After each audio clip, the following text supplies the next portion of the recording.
12 अगस्त को असेंबली की टर्म ख़त्म हो जाती है, तो इलेक्शन तो होना है। अगर आइन के मुताबिक चलना है तो इलेक्शन होना है, और अगर आपने आइन से मावरा कुछ करना है तो फिर मैं क्या कह सकता हूँ।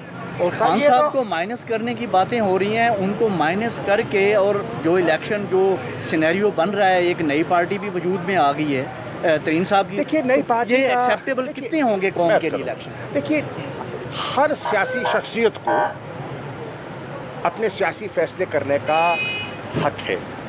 जिन दोस्तों ने फैसला किया उनमें बड़े बड़े नाम हैं, बड़े वज़नी सियासतदान हैं, ये उनका इस्तेहकाक है।